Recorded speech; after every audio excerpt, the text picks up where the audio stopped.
Hi friends, நான் இப்போ வந்து துபாயில இருந்து இந்த வீடியோ எடுக்கிறோம். பாருங்க, துபாயில வந்து எப்படி பிளாஸ்டிக் ரைஸ் வந்து பூந்துருக்குன்னு பாருங்க. இப்போ நண்பர் வந்து சோத்தை கையில் எடுத்திருக்காப்புல, உருட்டுறாப்புல, அப்படியே பார்த்துக்கிட்டே இருங்க.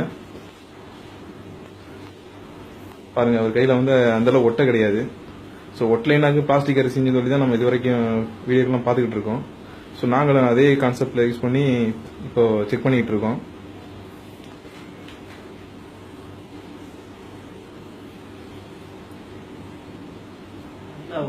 Plastic rice boil.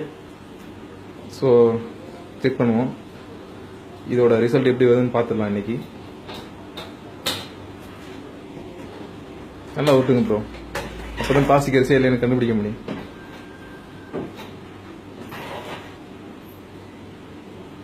பிளாஸ்டிக் தான் பாருது, உருட்டுங்க, அது ரிசல்ட் தெரியுது.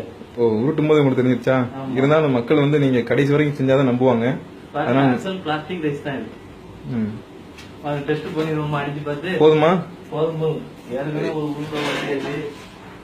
ஒரு தடவை செக் பண்ணிருக்காப்ல, இப்ப ரெண்டாவது தடவை வந்து நமக்காக சாம்பிள் காட்டுறாப்ல.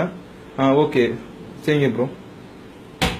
பாருங்க, இது அடிச்ச உடனே எவுது. சோ இது பிளாஸ்டிக் அரிசியா இருக்குமோ? அட, துபாய் வரைக்கும் பிளாஸ்டிக் அரிசி பரவிச்சே அப்படின்னு சொன்னாலும் நீங்க நம்ப தான் போறீங்க. சோ அது வந்து பிளாஸ்டிக் அரிசி கிடையாது. பாருங்க, நண்பர் வந்து சாப்பிட்டு காட்டுறாரு. இது எந்த சோறா இருந்தாலும் சரி, உருட்டுனா இந்த மாதிரி ரப்பரா தான் ஆகும். அதுவும் இல்லாம அடிச்சா எவ்வளவு செய்யும். சோ அதனால இந்த மாதிரி தேவையில்லாத வீடியோக்களை பரப்புற விட்டுட்டு பிரயோஜனமான வீடியோக்களை பரப்புங்க. நன்றி.